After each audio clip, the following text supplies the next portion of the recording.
Previously on the Kids Automatic channel. You sound like you would make a great person to read a bedtime story. Do you make ASMR? Not yet. Not yet. Okay. I'm thinking that might change by the end of the day, though. Maybe. Maybe. Got a very smooth voice. Why, thank you. Too kind. Heyo. I'm Kitty Automatic, and today, as you may have guessed from the video's title and the pre-roll, we're doing something a little different. Choice of the Cat is an interactive story game, and I'll be sharing this experience with you in, quite frankly, an uncomfortably intimate manner. If you know me at all, you'll be more than aware that I can't resist an opportunity to put myself through hours of recording and editing for a very short gag, which is essentially over at this point, not to mention it most likely not being anywhere near as funny as the concept seemed when the idea first popped into my head. This is getting a little too meta already. In my mind, there will be 3 separate groups to the audience of this video. Group 1, my regular viewers, essentially those that came for the joke, to whom I say, well, it's over. I guess you can leave now. Love you. But I'll love you even more if you stay. Group 2, people who came to see Choice of the Cat gameplay, to whom I say, sorry for this long rambling intro. There should be a timestamp in the description for the start of the gameplay proper. And Group 3, people who came here for the ASMR, to whom I say, I apologise for potentially wasting your time. I'm really not going to take this particularly seriously. At the risk of sounding too meta again, it says here in the script that joining me for today's video is my delightful tabby cat Tika, but obviously at the time of writing, I have no idea if she'll be with me as I record this. Hopefully, she's on my lap purring. She's not, she's in my hands trying to escape. Oh my god, Tika. Tika, don't go on the desk. Oh my god, you're the worst cat in the world. Come back. Come on, I've got to record the whole goddamn story. Hopefully, she's on my lap, purring, which should really help to make audience group 3 stick around. I will now confirm whether she is here or not. She is not. She wouldn't stay. Well, that's enough of my self-indulgent rambling. Let's play Choice of the Cat. What am I doing with my life? Don't be running around in the background. It's ASMR. Let's play Choice of the Cat. What am I doing with my life? Tika, don't chirp at the end. I have to cut you out.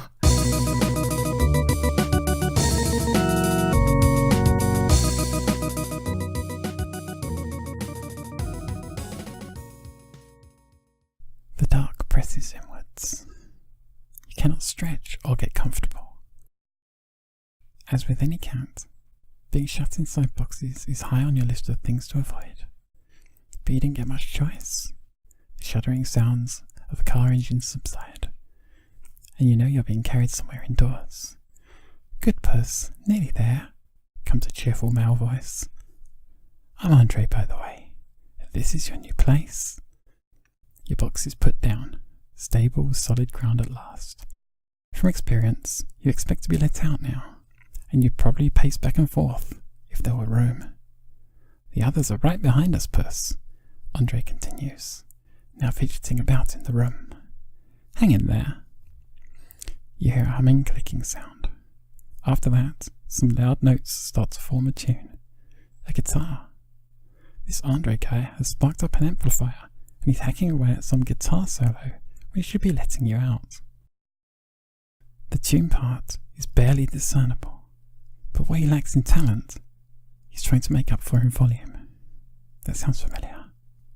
From inside your box, how will you communicate that your release is, by now, totally and utterly necessary? Decisions. I think I'll get his attention via smell. If I make him uncomfortable too, he'll do something. Keep it down over there. You hear the word Jesus, followed by an almost immediate cessation of music.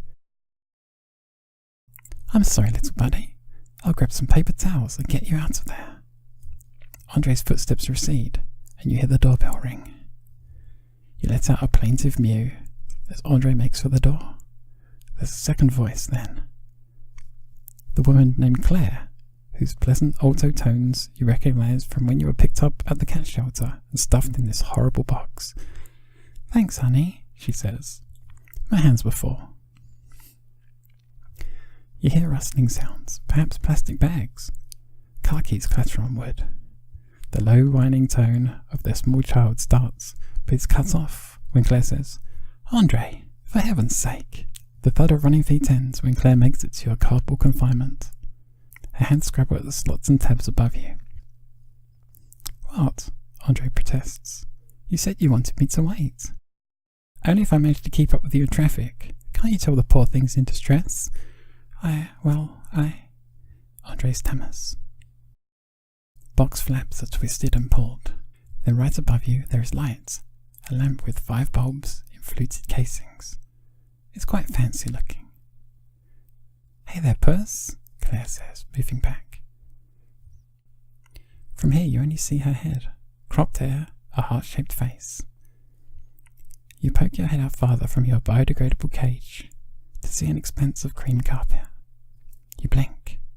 Even the sofas are impressive, with curling arms just right for scratching, and walnut inserts that match the coffee table.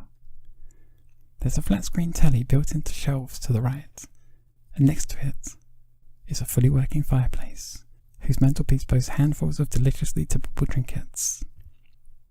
Claire holds out her hand towards you as Andre starts up his noodling again. You consider your first move in this brand new home. Honestly, I'm not warming to Andre. I'm thinking either I'll thank Claire or try to kill Andre's guitar. I think we're going to try and kill that goddamn guitar. You explode from the You explode from the confines of the cardboard. One learns something new every day, even if it's by being ferocious. When your teeth meet the hardwood and metal, you make a mental note that guitars cannot be killed. At least, not by the methods you just attempted. Andre pulls you off gently, looking more deflated than annoyed. Keep it down, Tabby. Well, that was to be expected, Claire says wryly.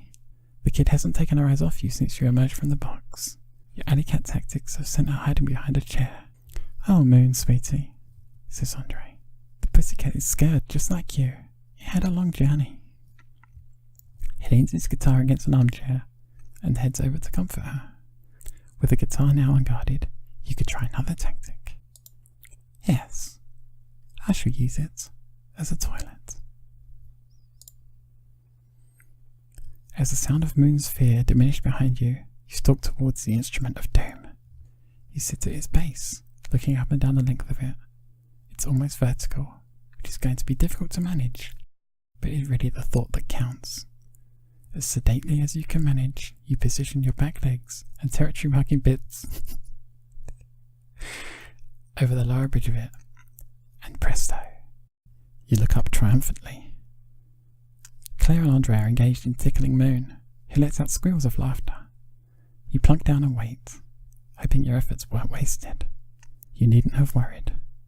When Moon's mood has been shifted towards happy, Andre heads over to his beloved, and now dripping, Steve Vai's signature series guitar.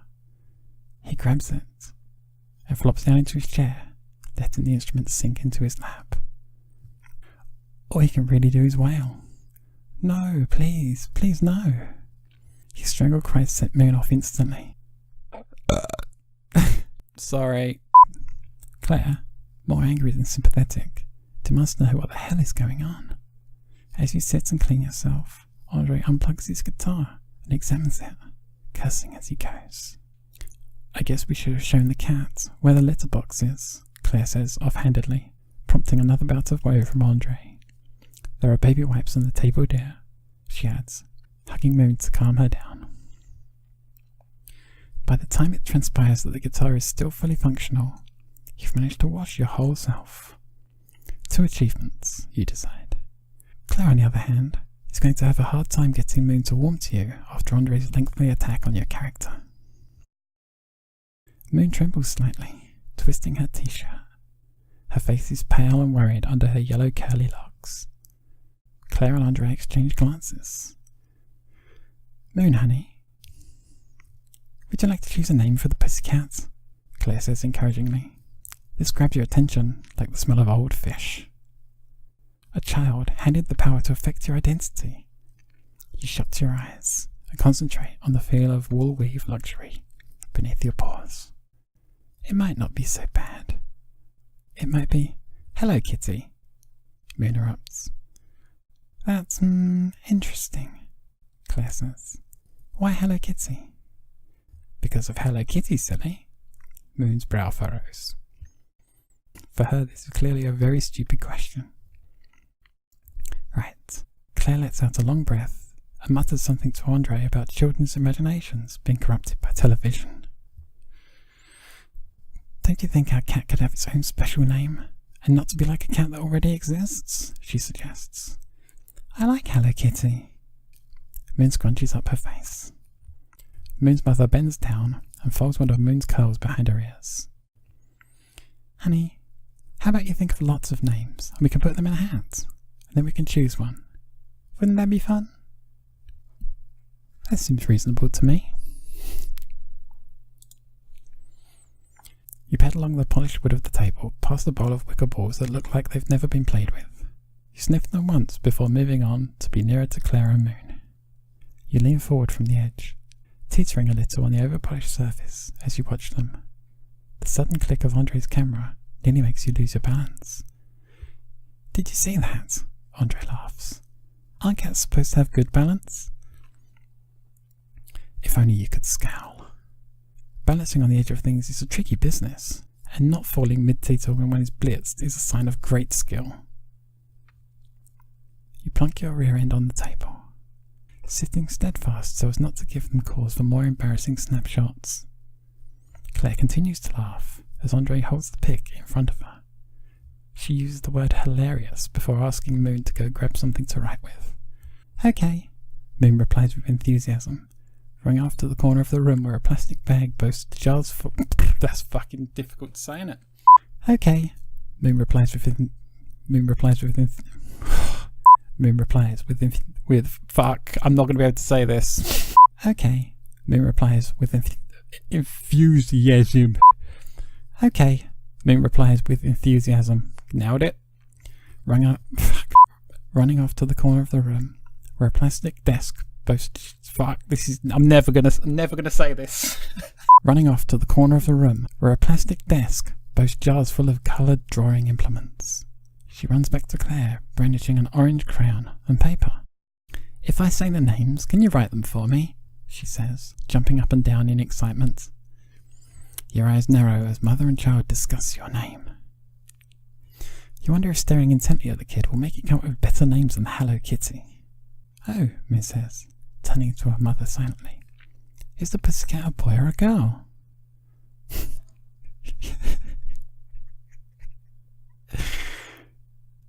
It's 2017, guys. Cats aren't hung up on what are supposedly boy things or girl things, honey. They decide what they like for themselves, Claire says, stroking Moon's hair. That's good, Moon says. Because then we can choose any name we like, can't we? We certainly can. Claire puts an arm around her daughter, while Andre goes to fold up a box and stash it someplace out of the way. You are more than glad to see the back of it. Moon flaps her arms enthusiastically. How about Fuzzy? Okay, says Claire, writing on a piece of paper. Now what else? The pair carry on, with occasional interjections from Andre, who seems not to have realised that this idea was for Moon's sake. That, or maybe he's trying to make up for your box experience by offering up some halfway decent names. Before you know it, a pile of orange scored paper rectangles has grown between Moon and her mum. Hey Daddy, why didn't you pick a name from the pile? Moon runs over to her father but stops short when she sees you. You stand, stretch, and yawn, with both eyes on her. Her face crumples. No problem. Andre jumps up to take Moon's hand and lead her back to the pile of names. You lift your head, attempting to get a better look at what fate is about to offer you. As it turns out, you didn't need to worry. Andre, still apologetic for keeping you locked up, picks out something you actually like. He holds up the paper with your new name on it. It says, let me type what Andre chose. You know what? I even set up a keyboard mic for proper ASMR, so you'll hear this nice and loud. The clacking of the keys. Hell yeah. So we're not Hello Kitty, we're Kitty Automatic. Kitty Automatic it is, Andre says, turning toward you. Moon repeats the name over and over in a sing-song voice. You now realise that no matter how good a name is, it would sound completely silly if sung by a 4-year-old child. Now that Kitty Automatic has a name... God damn it! Now that Kitty Automatic has a name, you can make friends, says Claire, eyeing you with some amount of caution. Right, hun? What do you say? Moon shakes her head and twists the bottom of her t-shirt. How about if I hold the cat and you pat them? Offers Claire, moving towards you, emphasizing her gender-neutral pronouns. Your own opinion of this idea has not been considered, you note, as you sniff the maroon upholstery of the couch. Any kind of meeting requires the agreement of 2 parties, does it not? Claire reaches for you. I think I'd like to enable this situation to continue. I will grit my teeth and generously let Claire offer me up as a learning aid for kids. Because I'm thoughtful like that. Ah, Claire, how good she is with her hands. A gentle stroking is almost enough to make this worthwhile, as she holds you out to Moon, like some kind of living dinner she was worried might be poisonous. Hold out your hand, honey, Claire says in a soothing voice, probably as much for your benefit as Moon's. Moon shuts her eyes and stretches her pale fingers towards you. Claire holds you under Moon's hand and moves you back and forth. Fuck, why is this so difficult to say? Then Moon grabs your fur in a failed attempt at stroking you. Well, if she can't handle a cat properly, I'm going to have to let her know. So I will hiss. My sense is screaming at me that friendship with this child would be painful. Uh-oh, Claire. Is this really such a good idea? Andre asks, just as Moon lets out a sob. You're right. Maybe not today, sweetie, Claire says, ruffling Moon's hair. Moon swipes her mother's hand away. I don't like Kitty Automatic, she sniffs. I've heard that before. Can we get a different cat? Kitty Automatic is just scared, Moon. I've heard that before as well. It's been a long day for them. Andre, would you mind taking Moon upstairs for a while? Claire suggests, with a real caring in her voice. Kitty Automatic might be a bit, disturbed. My gosh, I've heard that a lot. Especially given their history. Let's give them a bit of peace and quiet. Your ears swivel, homing in on Claire as she picks up the scraps of paper and hands them to Andre to throw away. She strokes her daughter's hair before ushering them both from the room. With the door shut behind them, Claire struggles out of her... Keep it down, Tabby. With the door shut behind them, Claire struggles out of her now not so immaculate jacket, unzips her skirt a bit and massages her temples. Letting out a long breath, she pads on bare feet towards the couch. She flops in it like her bones have gone liquid. She lets out a sigh of contentment. Tabby, are you going to join us? Tabby! And they're gone. Claire's voice has a new tone to it, slightly more ragged and less honeyed. That was as much for me as for you, Kitty Automatic, she informs you. You scan the room, taking in bookshelves and entertainment system gadgets. The luxury of this place is certainly not lost on you. Even the wood of the coffee table matches the walnut inlays on the furniture. The furniture itself matches the curtains. The whole room a meticulous harmony of maroon and cream and wood. You wonder what it is these two do to have made such a comfortable place. Shall I tell you about my day? Claire mumbles from the couch. She is, in fact, talking to you. My day was terrible. I lost support from Basker for the party campaign leadership. Can you believe that? She was the one who put me forward. For a moment, you wonder if she might really want to reply. But you figure it's more a rhetorical tirade. If I didn't have Magda on PR, I think I'd chuck politics altogether. You have no idea what reporters would do with your words, Kitty Automatic. She's PewDiePie. She shakes her head, her tidy androgynous crop growing more... Keep it down, Tabs. Come here, babe. You wanna join me? Hello. Oh, my lovely cat Tika has joined us for the reading. You're gonna have to try and keep it down because I'm gonna have to edit the shit out of this because I keep fucking up. So try and keep your purr consistent. Can you do that for me? You're awful. Tabs. Tabby cat, come here. You silly kitten. If you could stop banging the mic stand, that would be brilliant. Okay.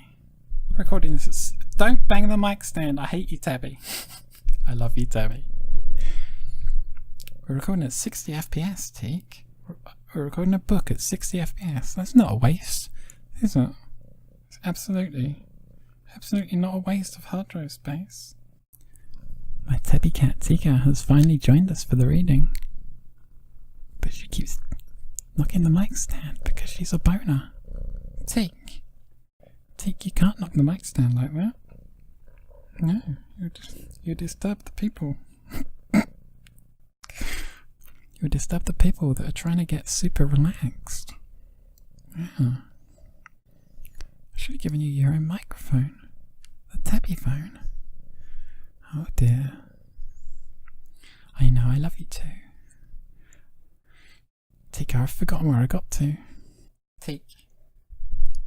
Yeah, this is your mic. Talking to that one. Oh, that's great. Good job. Yep. Perfect. Okay, where was I?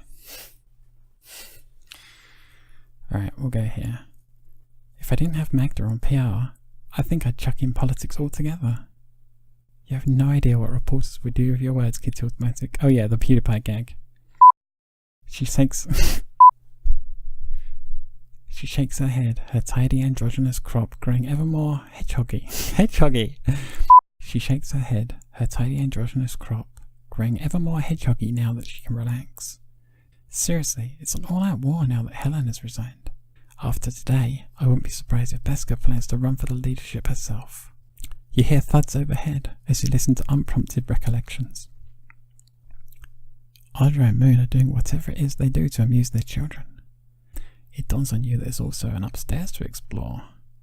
You purr to yourself, and Claire laughs. So I'm not the only one who likes the sound of my own voice. Fantastic. Yes, Kitty Automatic also likes the sound of their own voice. She holds out her hand in your direction, in the way that humans do when they want you to come to them. You know what? I'm down with Claire. I think I'll go and show her some affection. You and I are going to get along fine, Claire says. Good puss. You suck up the free strokes and amp up the purring, twisting your head and then rolling onto your back to take maximum advantage of a skillful massage. So that was my day, dearest Kitty Automatic. Welcome to the life of a minority party MP. This could bore you to tears. Claire laughs dryly and relays more detail on this Basker woman, an animal rights campaigner, as Claire declares herself to be. What with that and a lust for power, they seem to have some common ground. Your mind goes into opportunist mode. A local MP. Running for leadership. No wonder this place is so nice. No wonder Claire has such expensive and fashionably uncomfortable clothes. The strange gift of suddenly having prospects is not lost on you at all. Cats can do anything if if they just try hard enough, or so the saying goes. It seemed like the brainless platitude it was when you lived in a garbage bin. But this place, if you can swing it so the humans like you, you could well be set for life. Just imagine what you might do if this woman got more power. The sun pushes in through the bay windows, and you curl up in a ball of warm contentment. Claire continues talking, and you're actually enjoying the sound of her voice, aided by the knowledge that you're now a cat with options. You fall asleep, dreaming of sharing a burger with Axel Rose. You wake to the sound of Andre's voice, and distant laughter filtering in from outdoors. "Hey, sleepyhead," Andre says to Claire, perching on the curled arm of the couch. "Helmut's got some of these record company bunnies over again. I bet you're glad you got a few hours sleep." Claire groans and stretches her arms towards the ceiling.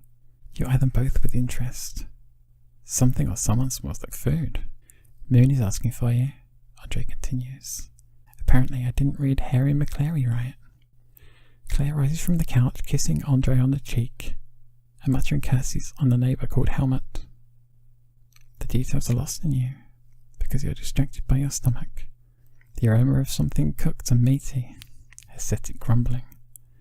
You arch your back and yawn before investigating where the source might be, starting with Andre. "Yep, it's time for us to hang, Kitty Automatic," says Andre. He smiles as you circle him, sniffing him closely. "Sorry, chicken curry again for dinner," he calls after Claire as she blearily heads for the door. "Good thing I like chicken curry," she calls behind her. "The question is, do you?" I started to develop my character as a cat that loves hamburgers and Guns N' Roses, so I'll continue in that vein. Your stomach growls as Andre wanders off, grabbing his guitar and standing at the window. You follow at his heels, meowing. "Careful, Kitty Automatic," he says. "I just about stepped on you." Which was the whole idea. Cat fact number 57. When humans step on you, they feel guilty and give you stuff. For example, food or massages. You stare up expectantly as Andre parts the net curtains to stare into his neighbour Helmut's garden. You follow his gaze across a lawn and to the fence. Beyond it, dense shrubs have been forced into animal shapes, then shot through quickly. What? Then shot through with sparkly outdoor lights. There is a marble tile patio whose border is hemmed in by dahlias. On the patio itself, shiny-looking people are gathered in circles, talking and clutching wine glasses. They nod and gesticulate a lot, like whatever they're saying is important. The furrows in Andre's brow say he thinks it's quite serious. "That guy there, Kitty Automatic, that's Jose James," he says gravely, as if the name meant anything to felines. "He's Music Factory A&R. He squints again through the glass. "And that woman in blue is Simon Osman, head of marketing.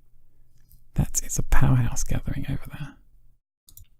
He lets the curtain fall back and goes over to his amp to turn it to full volume.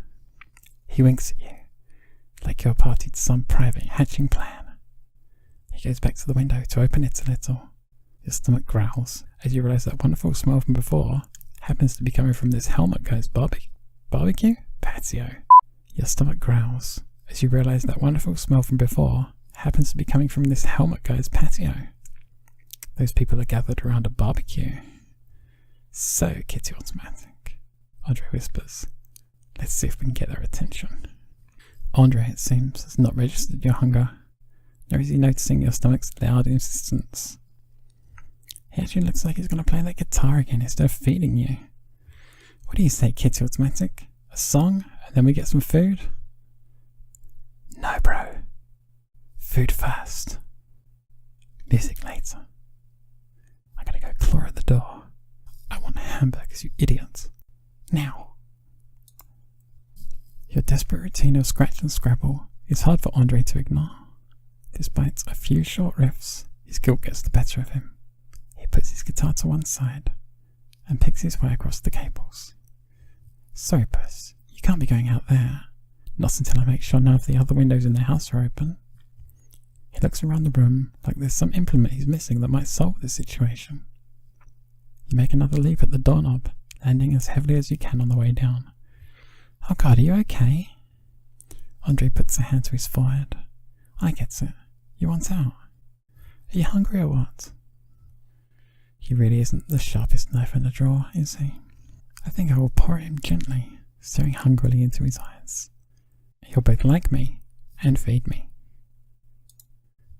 Well, I should probably take that as a yes to the hunger question, Andre says. He takes out his phone to check the time. Now, how are we going to do this? He puts a finger to his lips, then raises it a second later, taking out his phone out again. God damn it, there's a typo. Typo! They fucked it. I want my money back. Taking out his phone again. Claire, honey, it's me, downstairs. We need to feed Kitty Automatic, so I wanted to check that all the windows and things are shut first. There's a pause, followed by, oh, right, yeah. I should have thought of that. Probably. See you in a sec. Andre pockets the phone, and his hands bear down on your furry feline body. His eyes hold a ton or two of guilt, and it's clear he thinks he owes you. To the laundry room. To the laundry room. Fuck, I can't say it. To the laundry room with us. To the laundry room with us, Kitty Automatic. Andre's grip is firm but bearable as he carries you out through the hall. The carpet below looks as thick as the ones in the living room, and modern art prints break from the walls. You crane your neck for a better look upstairs, as Andre veers toward two separate doors. Between them, a walnut desk holds up an antique phone. This place is lush and big. Andre opens the door to a room that's as loud as it is small. The shuddering roar of a machine that spins clothes presses on your ears. Sinks and hard surfaces face you from every direction, and there's clearly no stuff you might scratch to bits for pleasure. No sooner has Andre placed you on the floor than he has also slyly vanished. He shuts the door behind him, saying, "Be right back with something yummy." Well, I must jump into one of the sinks. I like being in sinks. Well, we'll leave it on the cliffhanger of jumping in the sink, I think. We'll just take a moment to check our stats, see our current domestic situation. Poor job on acquiring cat treats thus far. Also hunting mice. Not done well there, but I don't know. I like the look of this stat screen. It's making me want to play it more. I like the moon's a bit unnerved by us. Now looking over these stats is making me want to continue the game. I'd always intended this to be a one-off, but I don't know. Maybe I'll just finish it on my own, but I don't know. Well, I suppose this is where the video ends. I don't know who my audience is. Do you want to stop stamping around? Bloody cats. Well, I suppose this is where the video ends. Shut up! Chirping! Tika, if you want to be in the video, come and sit here. Don't stand over there chirping. Tika, come and sit with me. You boner? Well. If you guys start chasing each other, I'm going to go bonkers. What's wrong with... Stop scratching! Well, I suppose... Guys, come on. Well, I suppose this is where the video ends. I don't really know who my audience is, and since this is kind of a one-note joke, I don't think I'll be back with the further adventures of ASMR Kitty reading a cat book. But for what it's worth, if you made it to the end, congratulations. Please maybe consider subscribing if you like irreverent, self-referential gaming videos. Fuck, this is going to take ages, this one. Fuck it. Stupid long words. Please maybe consider subscribing if you like irreverent, self-referential gaming videos with a chronic inability to take anything seriously. You may like some of my other videos. Here, I'll suggest some others right now. If you want to see me make a fool of myself again, there's a video where I talk like a pirate for 20 minutes. If you want an idea of my channel in general, try my trailer. It's a bit loud and brash though. I hope to see you again regardless. Farewell, dear viewer. Fuck! Farewell, dear viewer. Love you.